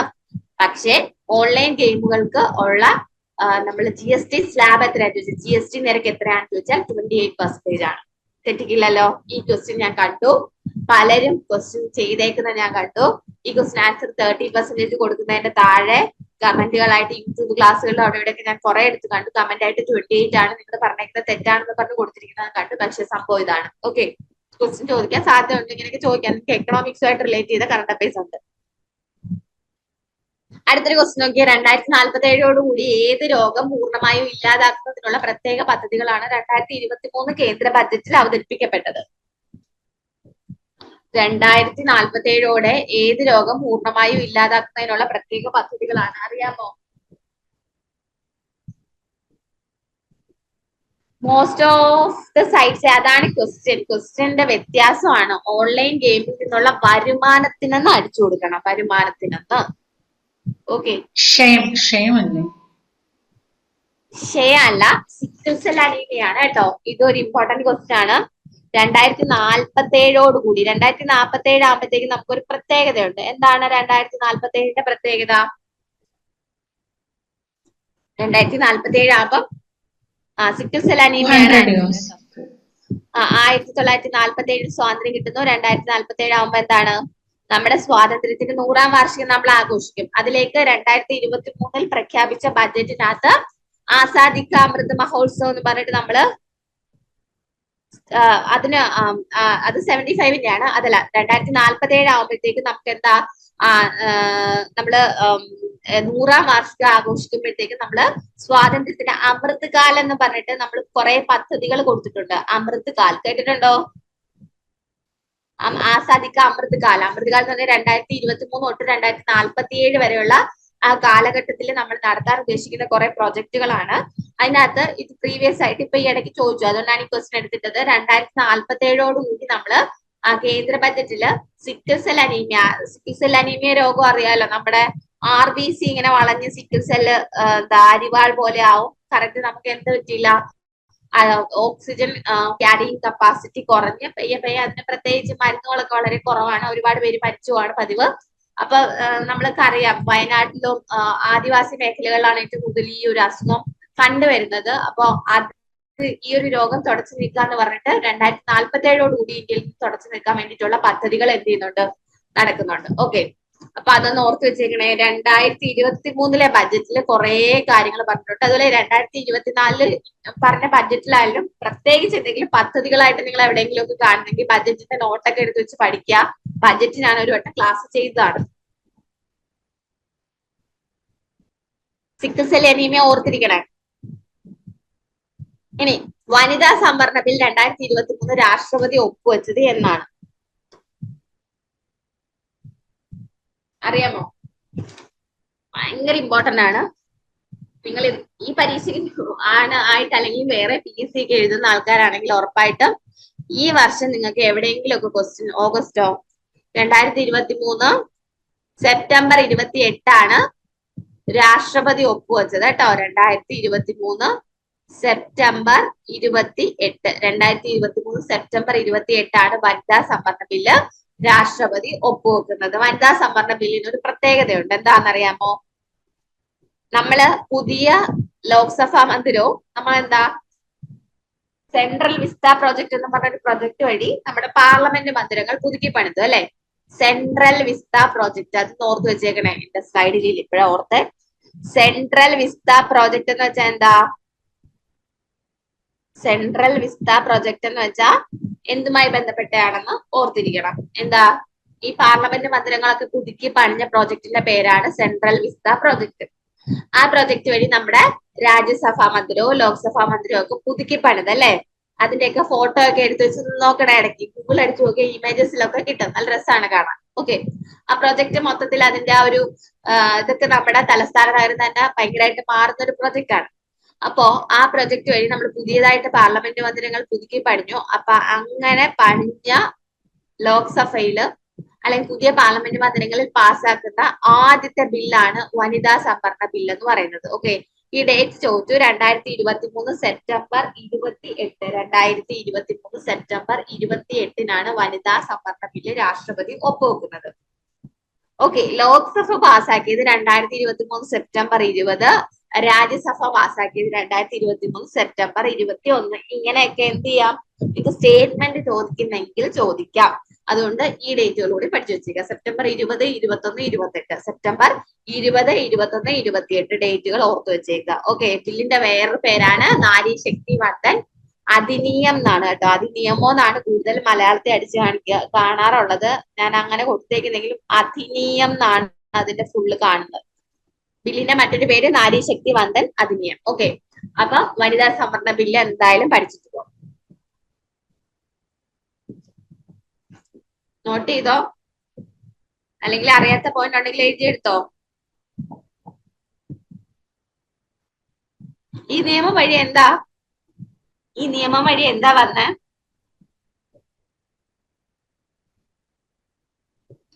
ഈ നിയമം വഴി എന്താ വന്നേ?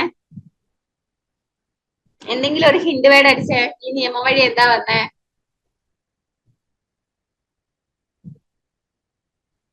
ആ, 1/3 of total number of seats for എവിടെയൊക്കെയാണ്? അതാണ് എന്റെ ക്വസ്റ്റ്യൻ. എവിടെയൊക്കെയാണ് സീറ്റ് റിസർവേഷൻ വന്നേ?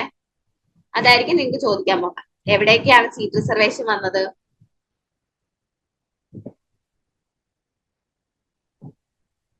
ലോക്സഭ പോരട്ടെ, നൂർജഹാൻ, ബാക്കിയും കൂടെ ലോക്സഭയിൽ മാത്രമേ വന്നുള്ളൂ. ലോക്സഭ, നിയമസഭ, നൂർജഹാൻ മാത്രമേ ഉള്ളൂ. ഇവിടെ എല്ലാരും പോയോ? രാജ്യസഭ ഇല്ല കേട്ടോ, രാജ്യസഭ ഇല്ല. ലോക്സഭ, സ്റ്റേറ്റ് ലെജിസ്ലേറ്റീവ് അസംബ്ലീസും ഡൽഹി അസംബ്ലി. ഓക്കെ, ലോക്സഭയിൽ, രാജ്യസഭ ഇല്ല. നോട്ട് ചെയ്ത് വെച്ചേക്കണേ, രാജ്യസഭയിൽ ഇല്ല. അതന്നെ, നിയമസഭ, കൗൺസിലും ഇല്ല. 2 സഭ ഉള്ള എന്താണ് സ്റ്റേറ്റ് അസംബ്ലീസിൽ നിയമസഭയിൽ കൗൺസിലുള്ള സ്ഥലത്ത് അവിടെയും ഇല്ല, രാജ്യസഭയിലും ഇല്ല. അത് പ്രത്യേകം നോട്ട് ചെയ്ത് വെച്ചേക്കാം. ഓക്കെ, നോട്ട് ചെയ്ത് വെച്ചോ, ഓർത്ത് വെച്ചേക്കാം. ഇത്ര ഇമ്പോർട്ടന്റ് ആണേ. എത്രാമത്തെ അമെന്റ്മെന്റ് ആണെന്ന് കൂടി ഒന്ന് പറയേ. എത്രാമത്തെ അമെന്റ്മെന്റ് ആണ്? പെട്ടെന്ന് എത്രാമത്തെ അമെന്റ്മെന്റാ നിങ്ങളെ കൊണ്ട് പറയിക്കുന്നതെന്ന് വെച്ചാൽ നിങ്ങൾ ആൻസർ പറയുമ്പോൾ നിങ്ങൾ ഓർത്തിരിക്കും. അതുകൊണ്ടാ 106 കേട്ടോ. നിങ്ങൾ ആരെങ്കിലും ഒക്കെ ഒന്ന് ഓർക്കും, ടൈപ്പ് ചെയ്യാൻ ഓർക്കും. അതുകൊണ്ടാണ് ഞാൻ നിങ്ങൾ പറയുന്നു പറയുന്നത്. 106ാമത്തെ അമെന്റ്മെന്റ് ആണ്. 106. ഞാൻ വെറുതെ ഇങ്ങനെ പറഞ്ഞുകൊണ്ടിരുന്നാൽ നിങ്ങൾ മറന്നു. അതുകൊണ്ടാ 106ാമത്തെ അമെന്റ്മെന്റ് ആണ്. 106ാമത്തെ അമെന്റ്മെന്റ്. ഓക്കെ, അറിയാത്തൊക്കെ നോട്ട് ചെയ്യുന്നു വിചാരിക്കുന്നു. അടുത്തൊരു ക്വസ്റ്റ്യൻ. കേസുകൾ ഫയൽ ചെയ്യാനും ഓൺലൈൻ സമൻസ് നൽകുക തുടങ്ങിയ കാര്യങ്ങൾക്ക് വേണ്ടി മൊബൈൽ ആപ്പ് സൗകര്യം ആരംഭിച്ച രാജ്യത്തെ ആദ്യത്തെ ഹൈക്കോടതി. അതുപോലെ എന്താ പേപ്പർലെസ് ഹൈക്കോടതി. ഇതെല്ലാം ഏതാണ്? നമ്മുടെ കേരള ഹൈക്കോടതിയാണ് കേട്ടോ. ഈയിടെ ആയിട്ട് ആ ക്വസ്റ്റ്യൻ ചോദിച്ചായിരുന്നു. എന്ത് പറ്റി? ആരെങ്കിലും മൈക്ക് ഓൺ ആണോ?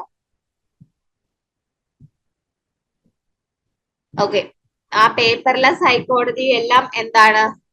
നമ്മുടെ കേരള ഹൈക്കോടതിയാണ്. ഓർത്തു വെച്ചേക്കാം. നമുക്ക് മൊബൈൽ ആപ്പ് ഉപയോഗിച്ച് ജഡ്ജിമാർക്ക് ഹർജികളൊക്കെ പരിശോധിക്കാം, ജില്ലാ കോടതികളെയൊക്കെ മോണിറ്റർ ചെയ്യാം, ജയിൽ തടവുകാരെ കുറിച്ച് അറിയാം, ഓൺലൈൻ സമൻസ് നൽകാം ഒക്കെ മൊബൈൽ ആപ്പ് വഴി യൂസ് ചെയ്യും. ഇതൊന്ന് നോട്ട് ചെയ്ത് വെച്ചേക്കണേ. നമുക്ക് ഓൺലൈൻ സമൻസ് ഒക്കെ കൊടുക്കാം മൊബൈൽ ആപ്പ് വഴി. ഇത് എന്തൊക്കെ ഉണ്ടെന്ന് ജസ്റ്റ് ക്ലാസ് കഴിഞ്ഞ് ഇത് തരുമ്പോ ഒന്ന് നോട്ട് ചെയ്ത് ഒന്ന് നോക്കി ഒന്ന് വായിച്ചു വെച്ചേക്കണം കേട്ടോ.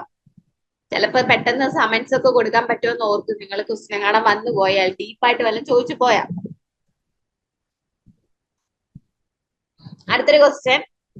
കഥകളി ഗ്രാമം എന്ന പേര് മാറ്റത്തിന് കേന്ദ്ര സർക്കാർ അംഗീകാരം ലഭിച്ച അയിരൂർ ഗ്രാമപഞ്ചായത്ത് ഏത് ജില്ലയിലാണ്? അയിരൂർ. കഥകളി ഗ്രാമം ഏതാണെന്ന് ചോദിച്ചായിരുന്നു കേട്ടോ. കഥകളി ഗ്രാമം എന്ന പേര് മാറ്റിയ സ്ഥലം ചോദിച്ചായിരുന്നു. അയിരൂർ പഞ്ചായത്താണ്. അത് ഏത് ജില്ലയിലാണെന്ന് ക്വസ്റ്റ്യൻ. അറിയാവുന്നവരുണ്ടെങ്കിൽ, ആ ജില്ലയിലുള്ളവരുണ്ടെങ്കിൽ ഒന്ന് ആൻസർ ചെയ്യണേ. അയിരൂർ. പെട്ടെന്നാട്ടെ. അതേ വരുന്നു. പത്തനംതിട്ടയാണ് കേട്ടോ. പത്തനംതിട്ടയാണ്. കഥകളി ഗ്രാമം എന്ന പേര് മാറ്റത്തിന് കേന്ദ്ര സർക്കാർ അംഗീകാരം ലഭിച്ച അയിരൂർ പഞ്ചായത്ത് ഏത് ജില്ലയിലാണെന്ന് ചോദിച്ചാൽ പത്തനംതിട്ടയിലാണ്. നോട്ട് ചെയ്ത് വെച്ചേക്കണം. കഥകളി ഗ്രാമം കേരളത്തിലെ ആദ്യത്തെ കഥകളി ഗ്രാമമാണ്. അപ്പൊ അതുകൊണ്ട് തന്നെ ഈ കഥകളി ഗ്രാമം എന്ന പേരും ചോദിച്ചിട്ടുണ്ട്. അതുപോലെ പുസ്തക ഗ്രാമം അങ്ങനെ ഒരു ക്വസ്റ്റ്യൻ ഇല്ലേ, കേട്ടായിരുന്നോ? പെരുങ്കുളം കോഴിക്കോടാണോ പുസ്തക ഗ്രാമം? അല്ല, പുസ്തക ഗ്രാമം വന്നത് പെരുങ്കുളം കൊല്ലമാണ് പുസ്തക ഗ്രാമമാണെങ്കിൽ കേട്ടോ. കഥകളി ഗ്രാമം ഇത് പത്തനംതിട്ടയാണ് ആൻസർ. ഇതിന്റെ ഉത്തരവാണോ പറഞ്ഞ വിവിധ? ഓക്കെ. പത്തനംതിട്ടയാണ് കഥകളി ഗ്രാമം, അയിരൂർ പഞ്ചായത്ത്. പെരുങ്കുളം പുസ്തക ഗ്രാമം കൊല്ലം ജില്ലയാണ്. കേരളത്തിലെ ഏക കഥകളി ഗ്രാമമാണ് അയിരൂർ കേട്ടോ. അടുത്ത നിങ്ങൾക്ക് വേണ്ടിയുള്ള ഒരു ക്വസ്റ്റ്യൻ ആണ്. കേരളത്തിലെ ആദ്യ ആർട്ടിഫിഷ്യൽ ഇന്റലിജൻസ് അധ്യാപിക ആരാണ്? കേരളത്തിലെ ആദ്യത്തെ ആർട്ടിഫിഷ്യൽ ഇന്റലിജൻസ് അധ്യാപിക ആരാണ്? അറിയാമോ? പേരറിയാമോ? വന്നിട്ടുണ്ട്. സഫീൽ ആൻസർ ചെയ്തിട്ടുണ്ട്. ഐറിസ് ആണ് കേട്ടോ. നോട്ട് ചെയ്ത് വെച്ച കേരളത്തിലെ ആദ്യ ആർട്ടിഫിഷ്യൽ ഇന്റലിജൻസ് അധ്യാപിക ഐറിസ്. നോട്ട് ചെയ്ത് വെച്ചേക്കണേ. നല്ല ക്വസ്റ്റ്യൻ ആണ്. കേരളത്തിലെ ആദ്യത്തെ ആർട്ടിഫിഷ്യൽ ഇന്റലിജൻസ് അധ്യാപിക ഐറിസ്. ഓർത്ത് വെച്ചോ. അടുത്ത നിങ്ങൾക്ക് കലാകായികം ആ ഒരു മേഖലയിൽ നിന്ന് സാധാരണ ചോദിക്കുന്ന കുറെ അവാർഡുകള്, പിന്നെ അതുപോലെ തന്നെ ഓരോ പദവികൾ ഇരിക്കുന്നവരുണ്ട്. ലളിത കലാ അക്കാദമി അങ്ങനെയൊക്കെയുള്ള ഓരോരുത്തരുടെ പോസ്റ്റിങ്ങുകളൊക്കെയാണ് സാധാരണ കലാകായികം ആ മേഖലയിൽ ചോദിക്കുന്നത്. സ്പോർട്സ് ഉണ്ട്. സ്പോർട്സ് അവാർഡുകൾ പുതിയതായിട്ട് എന്തെങ്കിലും ട്രോഫി ജയിച്ചത് അതൊക്കെയാണ് നോർമലി ചോദിക്കാറുള്ളത്. അല്ലാതെ നമുക്ക് സിനിമ, പിന്നെ ചില ചിത്രങ്ങള്, ഇതൊക്കെ ചിലപ്പോ ന്യൂസിൽ ഭയങ്കരമായിട്ട് വരാറും നമ്മുടെ SSCക്കൊക്കെ ചോദിക്കുകയൊക്കെ ചെയ്യും. അപ്പൊ അങ്ങനത്തെ ക്വസ്റ്റ്യൻസ് എടുത്ത് ഇപ്പൊ PSC ഇടും. അപ്പൊ അങ്ങനെ ചോദിച്ചൊരു ക്വസ്റ്റ്യൻ ആണ്. മുൻ പ്രധാനമന്ത്രി ഇന്ദിരാഗാന്ധിയുടെ ജീവിതാസ്പദമാക്കിയുള്ള ബോളിവുഡ് ചിത്രത്തിന്റെ പേര്. അപ്പം ഇവര് പ്രസിദ്ധമായത് തന്നെ എന്തിന്റെ പേരിലാണ് ഇന്ദിരാഗാന്ധി വളരെ പോപ്പുലർ ആയത്?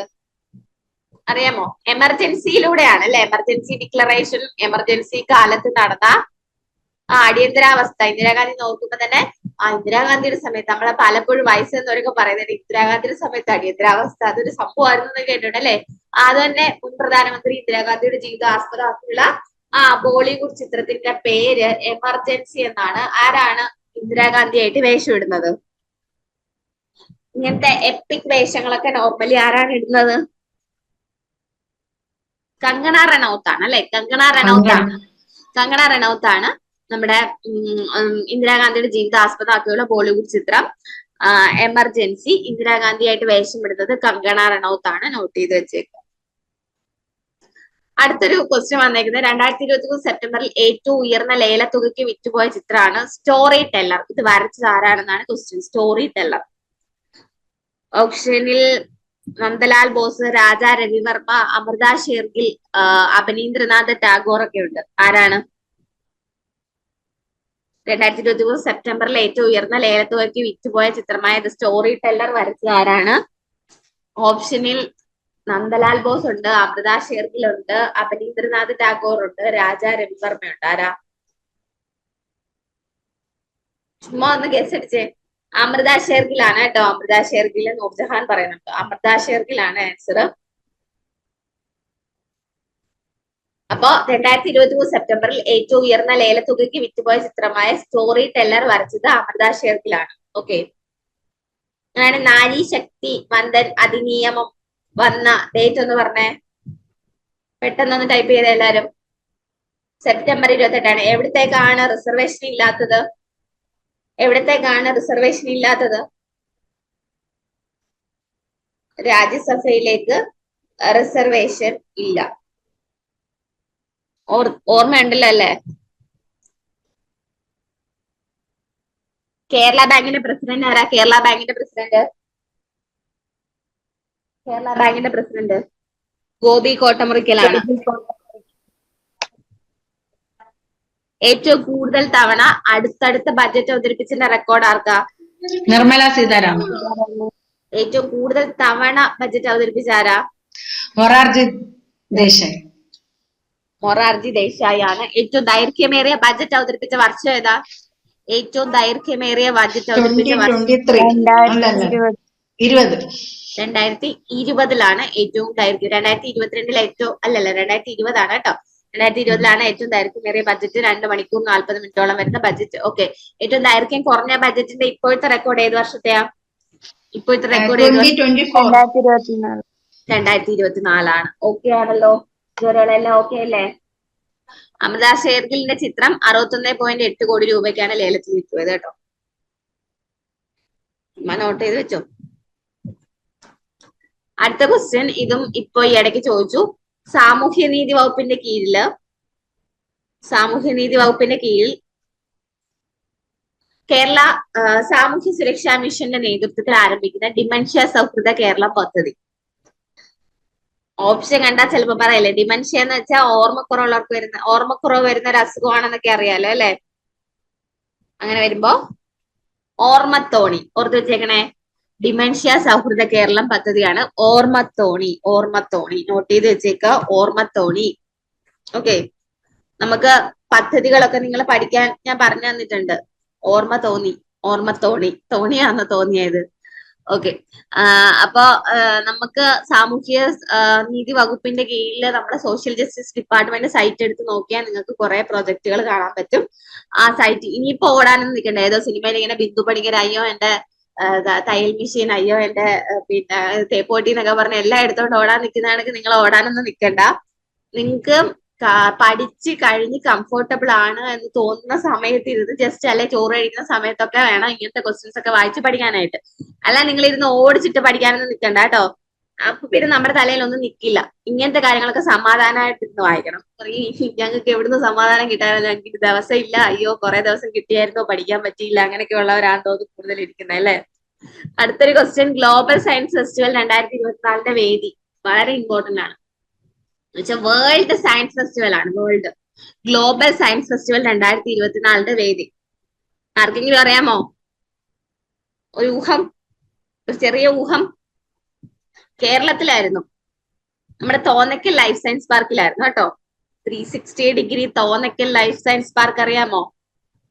അവിടെയായിരുന്നു ഗ്ലോബൽ സയൻസ് ഫെസ്റ്റിവൽ 2024 വേദി. തിരുവനന്തപുരത്തുള്ളവരൊക്കെ പോയി കാണേണ്ട സംഭവം തന്നെ ആയിരുന്നു. ഒരുപാട് കാര്യങ്ങൾ അറേഞ്ച് ചെയ്തിട്ടുള്ള ഭയങ്കര ഒരു ദിവസം മുഴുവൻ പിള്ളേരെ കൊണ്ട് നടന്ന് കാണിക്കാൻ പറ്റുന്ന സംഭവങ്ങളുള്ളൊരു സയൻസ് ഫെസ്റ്റിവൽ ആയിരുന്നു 2024 കഴിഞ്ഞു. തോന്നക്കലാണ്, നമ്മുടെ തിരുവനന്തപുരമാണ്, ട്രിവാൻഡ്രമാണ് തോന്നക്കൽ ലൈഫ് സയൻസ് പാർക്ക്. സംസ്ഥാനമാണ് ചോദിച്ചിരിക്കുന്നതെങ്കിൽ കേരളം എഴുതുക, ജില്ലയാണെങ്കിൽ തിരുവനന്തപുരം എഴുതുക, സ്ഥലമാണെങ്കിൽ Thonnakkal life science park Thiruvananthapuram. Okay, ഈ 2 ക്വസ്റ്റ്യൻ ഓക്കെ അല്ലേ? സാമൂഹ്യനീതി വകുപ്പിന്റെ കീഴില് ഡിമെൻഷ്യ സൗഹൃദ കേരള പദ്ധതി ഓർമ്മത്തോണിയാണ്. ഏതോ പരീക്ഷയ്ക്ക് ചോദിച്ചതുകൊണ്ടാണ് അത് എടുത്തോണ്ട് വന്നത്. ഓക്കെ, ഇനി ഗ്ലോബൽ സയൻസ് ഫെസ്റ്റിവൽ 2024 വേദി Thonnakkal life science park Thiruvananthapuram. അടുത്ത ക്വസ്റ്റ്യൻ, 16ാമത് കേന്ദ്ര ധനകാര്യ കമ്മീഷൻ അംഗമായി നിയമിതയായ മലയാളി. നോർമലി അറിയണമെന്നില്ല. മലയാളി ആയ ആനി ജോർജ് മാത്യു 16ാമത് കേന്ദ്ര ധനകാര്യ കമ്മീഷനിൽ അംഗമായി നിയമിതയായിട്ടുണ്ട്. അങ്ങനെയാണെങ്കിൽ 16ാമത് കേന്ദ്ര ധനകാര്യ കമ്മീഷന്റെ അധ്യക്ഷൻ ആര്? ചോദിക്കും നിങ്ങൾക്ക്. 16ാമത് കേന്ദ്ര ധനകാര്യ കമ്മീഷന്റെ അധ്യക്ഷൻ ആര്? പെട്ടെന്ന് ആൻസർ ചെയ്തേ. ഒരുപാട് വട്ടം ന്യൂസിലൊക്കെ ആരും പറയുന്നില്ലേ? അരവിന്ദ് പനഗരിയാണ് കേട്ടോ. അരവിന്ദ് പനഗരിയ. അരവിന്ദ് പനഗരിയ എവിടെയെങ്കിലും കേട്ടായിരുന്നോ? 16ാം ധനകാര്യ കമ്മീഷന്റെ അധ്യക്ഷനാണ് അരവിന്ദ് പനഗരിയ എന്ന് പറയുന്നത്. അദ്ദേഹത്തിന്റെ ഒരു ബുക്കും കൂടി ഈ ഇടയ്ക്കൊക്കെ ക്വസ്റ്റ്യൻ ചോദിച്ചായിരുന്നു. നിതി ആയോഗിന്റെ ഫസ്റ്റ് സിഇഒ ആണ് Arvind Panagariya. India the emerging giant എന്ന് പറഞ്ഞ ബുക്ക് ചോദിച്ചിട്ടുണ്ട് കേട്ടോ. India the emerging giant. ഇതുപോലെ പൊസിഷനിലേക്ക് ഇപ്പൊ വന്നോണ്ട് ഈ ക്വസ്റ്റ്യൻ ഒക്കെ ചോദിക്കാം. എന്താണ് ബുക്കിന്റെ പേര്? India the emerging giant. Okay, India the emerging giant. അറിയാത്തവർ നോട്ട് ചെയ്ത് വെച്ചേക്കണേ. ഇപ്പൊ 16ാമത് കേന്ദ്ര ധനകാര്യ കമ്മീഷൻ, അവനാണ് 15ാമത് ധനകാര്യ കമ്മീഷന്റെ അധ്യക്ഷൻ ആരാ? 15ാമത് 15th അല്ലേ ഇപ്പൊ നടന്നത്? 15th ധനകാര്യ കമ്മീഷന്റെ അധ്യക്ഷൻ NK സിംഗ് ആണ് കേട്ടോ. അതുകൂടി നോട്ട് ചെയ്ത് വെച്ചേക്കണേ അറിയാത്തവര്. NK സിംഗ് ആണ് 15th. അടുത്തത് ചാർജ് എടുക്കുന്നത് 16th ധനകാര്യ കമ്മീഷൻ അരവിന്ദ് പനഗരിയ. നിതി ആയോഗിന്റെ ഫസ്റ്റ് സിഇഒ ആണ്. സിഇഒ. അങ്ങനെയാണെങ്കിൽ ഇപ്പോഴത്തെ നിതി ആയോഗിന്റെ സിഇഒ ആരാണ്? ഇപ്പോഴത്തെ നിതി ആയോഗ് എല്ലാ ക്വസ്റ്റ്യൻ പേപ്പറിലും 2024 വന്ന എല്ലാ ക്വസ്റ്റ്യൻ പേപ്പറിലും 23 ലാസ്റ്റ് തൊട്ട് വരുന്ന എല്ലാ ക്വസ്റ്റ്യൻ പേപ്പറിലും നിതി ആയോഗിന്റെ സിഇഒയും ചോദിക്കും. സുമൻ ബെറിയാണ് സിഇഒ. 2 പോസ്റ്റ് ഉണ്ട് നിതി ആയോഗിന് അല്ലേ? ഏതൊക്കെ പോസ്റ്റാ? നിങ്ങൾക്ക് അത് തിരിഞ്ഞു പോകുന്നുണ്ടോ? സുമൻ ബെറി വൈസ് ചെയർമാൻ ആണ് കേട്ടോ. വൈസ് ചെയർമാൻ ആണ്. സിഇഒ BVR സുബ്രഹ്മണ്യം ആണ്. ഓക്കെ, അപ്പൊ നിങ്ങൾ സിഇഒ 3 അക്ഷരം ഇല്ലേ? അപ്പം എന്താണ്? BVR. അങ്ങനെ ഓർത്തിരിക്കുക. ഓക്കെ, സിഇഒ എന്തിന്റെയാ? നിതി ആയോഗിന്റെയാണ്. നിതി ആയോഗിന്റെ സിഇഒ BVR സുബ്രഹ്മണ്യം. ഇനി വൈസ് ചെയർമാൻ ആരാന്ന് ചോദിച്ചാൽ വൈസ് സുമൻ. വൈസ് സുമൻ. അങ്ങനെ ഓർത്തിരിക്കുക. വൈസ് സുമൻ. CEO BVR. ഇനി തിരിഞ്ഞു പോവോ? മേഘയ്ക്ക് ഇനി തിരിഞ്ഞു പോവോ? മേഘ അനൂപിന് തിരിഞ്ഞു പോവോ ഇനി? ഇല്ല. CEO BVR. വൈസ് സുമൻ. വെച്ച് നമ്മൾ ഓർത്തിരിക്കും. അവസാനം പരീക്ഷ ഹാളിട്ട് ഒരു ഉണ്ടായിരുന്നല്ലോ എന്ന് പറഞ്ഞിരിക്കരുത്, ഓർത്ത് വെച്ചേക്കാം. ഓക്കെ, അപ്പം നമ്മൾ എന്തൊക്കെയാ പറഞ്ഞേ? 15 ഇല്ല കേട്ടോ. നിതി ആയോഗിന്റെ കാര്യം നോട്ടിലില്ല. നിങ്ങൾ അത്യാവശ്യം അറിയാത്തവർ എഴുതി വെച്ചേക്കുക. പഠിച്ചിട്ടുണ്ടാവും എല്ലാവരും. അപ്പൊ 16ാമത് കേന്ദ്ര ധനകാര്യ കമ്മീഷൻ അംഗമായി നിയമിതയായ മലയാളിയാണ് ആനി ജോർജ് മാത്യു. 16ാം ധനകാര്യ കമ്മീഷൻ അധ്യക്ഷൻ അരവിന്ദ് പനഗരിയാണ്. അപ്പൊ അടുത്തൊരു ക്വസ്റ്റ്യൻ ഉണ്ട്, അത് പറയാം. അതിനുമ്പ് 16ാം ധനകാര്യ കമ്മീഷന്റെ അധ്യക്ഷൻ അരവിന്ദ് പനഗരി. അദ്ദേഹത്തിന്റെ ബുക്ക് എന്താണ്? ഇന്ത്യ ദ എമർജിംഗ് ജയന്റ് ആണ്. 15ാമത്തെ ധനകാര്യ കമ്മീഷന്റെ അധ്യക്ഷൻ NK സിംഗ് ആയിരുന്നു. പിന്നെന്താ നമ്മൾ പഠിച്ചത്? നിതി ആയോഗിന്റെ സിഇഒയും വൈസ് ചെയർമാനും പഠിച്ചല്ലേ? വൈസ് ചെയർമാൻ സുമൻ ബെറിയും സിഇഒ BVR സുബ്രഹ്മണ്യം. ഓക്കെ അല്ലേ? അടുത്ത ഓക്കെ, കേന്ദ്ര സർക്കാർ പുറത്തേക്ക് ഡിജിറ്റൽ പേയ്മെന്റ് സംവിധാനത്തിന്റെ പേര്. ഇതും ഇങ്ങനെ ചോദിക്കും കേട്ടോ. ഇങ്ങനെയാണ് ഇതിന്റെയൊക്കെ സ്പെല്ലിങ്ങനെ വലിയ ഇ ഇട്ടിട്ട് കൊച്ചു RUPI അങ്ങനെയും ചോദിക്കും കേട്ടോ. അങ്ങനെയൊക്കെ ചോദിച്ചായിരുന്നു. എപ്പിക് എന്ന് പറഞ്ഞിട്ട്, ഈ എപ്പിക് എന്ന് പറഞ്ഞിട്ട് ഒരു സാധനമൊക്കെ ഇങ്ങനെ എന്താണ് എപ്പിക് എന്ന് തന്നെയാണ് ഓപ്ഷനിൽ. പക്ഷെ എന്താണ് വലിയ ഈ ചെറിയ ഈ പിക്ക് അങ്ങനെയൊക്കെ ഇട്ടിട്ടുണ്ട്. അപ്പൊ അതുകൊണ്ട് തന്നെ ഇങ്ങനെയാണ് ഇത് എഴുതുന്നത്. ഈ റുപ്പി ഒന്നുകൂടി നിങ്ങൾ ചെക്ക് ചെയ്തോ ഈ റുപ്പി എങ്ങനെ എഴുതുന്നതെന്ന്. ഇങ്ങനെ അല്ലെങ്കിൽ എങ്ങനെയാണോ നിങ്ങൾ സൈറ്റിൽ കാണുന്നത് അങ്ങനെ തന്നെ പഠിച്ചു വെക്കണം കേട്ടോ. ഈ റുപ്പിയാണ് കേന്ദ്ര സർക്കാർ പുറത്തിറക്കിയ ഡിജിറ്റൽ പേയ്മെന്റ് സംവിധാനം. ഓക്കെ, ഈ റുപ്പി ഓർത്തിരിക്കണേ. ഡിജിറ്റൽ പേയ്മെന്റ് സംവിധാനം എന്ന് വെച്ചാൽ എന്തുവാ, നമ്മൾ ഗൂഗിൾ പേ പോലെയൊക്കെ നമ്മൾ എന്ത് ചെയ്യുന്നു, പൈസ കൊടുക്കാനായിട്ട് ഏർപ്പെടുത്തുന്ന സംവിധാനമാണ് എന്ന് പറയുന്നത്. അത് സർക്കാരിന്റെ ആണ് ഈ റുപ്പി എന്ന് പറയുന്നത്. ഓക്കെ, കിട്ടിയോ? നിങ്ങൾക്ക് 9 മണിക്ക് ക്ലാസ് ഉണ്ടല്ലേ? നിങ്ങൾക്ക് ഒരു ക്ലാസ് കൂടെ തരുമോ നോക്കാം. അത്യാവശ്യം ഇപ്പൊ ഞാൻ നിർത്തട്ടെ, ഇനി അരമണിക്കൂർ നിങ്ങൾക്ക് ഫുഡൊക്കെ കഴിക്കണ്ടേ? ഓക്കെ അല്ലേ? എന്തെങ്കിലും പ്രശ്നമുണ്ടോ? പെട്ടെന്നൊന്ന് പറഞ്ഞേ, എന്തെങ്കിലും പ്രശ്നമുണ്ടോ? എല്ലാരും ഓക്കെ ആണോ? പറയുന്നതിന് മുമ്പ് എല്ലാരും ഇറങ്ങിപ്പോയല്ലോ ഈശ്വര. അപ്പൊ എല്ലാവർക്കും ഓൾ ദ ബെസ്റ്റ്. മാം ഒരു പേജ് കൂടെ കാണിച്ചാലും കുഴപ്പമില്ല. ഒരു പേജ് കൂടെ പറയട്ടോ. Yes ma'am. ലോക പരിസ്ഥിതി ദിനം ഇപ്പൊ കഴിഞ്ഞില്ലേ? പരിസ്ഥിതി ദിനത്തിന്റെ ഒക്കെ ദിനങ്ങളുടെ ഒക്കെ പ്രമേയം പഠിച്ചു വെക്കുക. അത്യാവശ്യം നിങ്ങൾ യോഗ ഡേ, അതുപോലെ പരിസ്ഥിതി ദിനം, അതിന്റെ ഒക്കെ പിന്നെ ആ ഡേറ്റ് ഇതുവരെയുള്ള 2024 സ്റ്റാർട്ട് ചെയ്ത് നമുക്ക് മെയ് വരെയുള്ള അത്യാവശ്യ ഡേറ്റുകൾ. ഹീമോഫീലിയ ഡേ എന്ന ഹീമോഫീലിയ ഏപ്രിൽ 17 അല്ലെ ഹീമോഫീലിയ ഡേ, അങ്ങനെ അത് ചോദിച്ചായിരുന്നു. ഹീമോഫീലിയ ഡേ ഒക്കെ ചോദിച്ചേട്ടോ. അങ്ങനെ ആ ഡേറ്റുകൾ ഒന്ന് നോക്കി വെച്ചേക്കണം. ലോക പരിസ്ഥിതി ദിനം ജൂൺ 5 എല്ലാവർക്കും അറിയാം അല്ലെ? അപ്പൊ അത് എന്നാന്ന് ചോദിച്ചാൽ 1972 UN ജനറൽ അസംബ്ലി ഇങ്ങനെ പ്രഖ്യാപിക്കുന്നത്. നമുക്കറിയാം അന്ന് ഒരു ഭൂമി മാത്രം എന്ന് പറഞ്ഞിട്ടാണ്. ഇതൊക്കെ നിങ്ങൾക്ക് എന്തിനാ കൊടുത്തതെന്ന് വെച്ചാൽ സ്റ്റേറ്റ്മെന്റ് വൈസ് എങ്ങാനും തന്നാൽ ചെയ്യാൻ വേണ്ടിട്ട്. അപ്പൊ ഇത് ചോദിക്കും, 2024 ലോക പരിസ്ഥിതി ദിനത്തിന്റെ ആതിഥേയ രാജ്യം ഏതാണെന്ന് ചോദിക്കും. 2024 ലോക പരിസ്ഥിതി ദിനത്തിന്റെ ആതിഥേയ രാജ്യം ഏതാണെന്ന് ചോദിക്കും. സൗദി അറേബ്യയാണ് ആൻസർ കേട്ടോ. ക്വസ്റ്റ്യൻ ചോദിച്ചാൽ നോട്ട് ചെയ്ത് വെച്ചേക്കണം. അതുപോലെ ഈ ഇതിനകത്തില്ല, നമുക്ക് കോൺഫറൻസ് ഓഫ് പാർട്ടീസ് മറ്റേ എന്താ ഐക്യരാഷ്ട്രസഭയുടെ കോപ്പ് 27, 28 ഒക്കെ ഇല്ലേ, അത് 28ന്റെ ഒക്കെ വേദി പഠിച്ചു വെച്ചേക്കണേ. UAE ഒക്കെ ക്ലാസ്സിൽ എടുത്തിട്ടുണ്ട്. അത് ഞാൻ ഇതിനകത്ത് കൊടുത്തിട്ടില്ല, നിങ്ങൾ നോട്ട് ചെയ്ത് വെച്ചൊന്ന് നോക്കിയിട്ട് പോക്കണേ. അപ്പൊ ഇതിപ്പോ ലോക പരിസ്ഥിതി ദിനം 2024, അതിന്റെ ആതിഥേയ രാജ്യം സൗദി അറേബ്യയാണ്. അതുപോലെ 2023 കോട്ടി ഐവറിന്ന് നിങ്ങൾ ഓപ്ഷനിൽ കാണുവാണെങ്കിൽ ഞെട്ടണ്ട, ഐവറി കോസ്റ്റ് ആണ് സാധനം കേട്ടോ.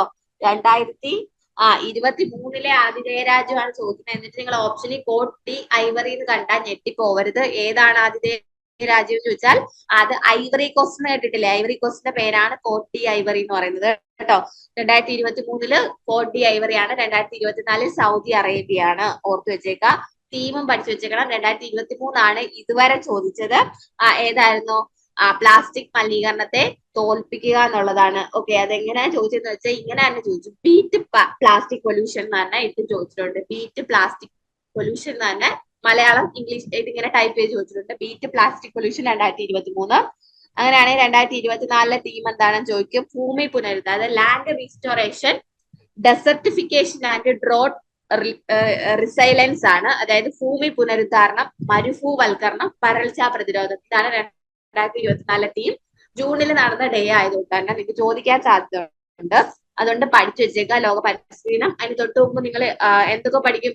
ഹീമോഫീലിയയും മലേറിയ ഡേയും യോഗ ഡേയും ഒക്കെ പഠിച്ചു വെച്ചേക്കുക. അതുപോലെ യുവജനം ജനുവരി 12, പ്രവാസി ഭാരതീയ ദിവസ്, ഇത് ഇത്രയൊക്കെ ഒന്ന് നോട്ട് ചെയ്ത് പഠിച്ചിട്ട് ഡേ അതിന്റെ എന്താണ് ആ ഒരു ടാഗ് ലൈനും കൂടെ പഠിച്ചു വെച്ചേക്കുക. ലോക പരിസ്ഥിതി ദിനം മറക്കാതെ പഠിക്കണം കേട്ടോ. പരിസ്ഥിതി അത്യാവശ്യമായിട്ട് പഠിച്ചിട്ട് ചോദിക്കും. ഈ പരീക്ഷയിലെ ഏതെങ്കിലും പരീക്ഷ ചോദിക്കും.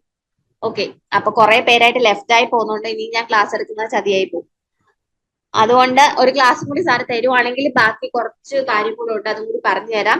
ഇത്രയും നിങ്ങൾ ഓക്കെ ആണെന്ന് വിചാരിക്കുന്നു. ഇനി ഇൻ കേസ് ക്ലാസ് കിട്ടിയില്ലെങ്കിൽ നിങ്ങൾ ഇനി അതും ഇത് ഓടാനൊന്നും നടക്കണ്ട. കറണ്ട് അഫയേഴ്സ് അതിന്റെ വഴിക്ക് പോട്ടെ, ബാക്കിയൊക്കെ പഠിക്കുക കേട്ടോ. അപ്പൊ എല്ലാരും ഓക്കെ അല്ലേ? എല്ലാരും സെറ്റ് ആണെന്ന് വിചാരിക്കുന്നു.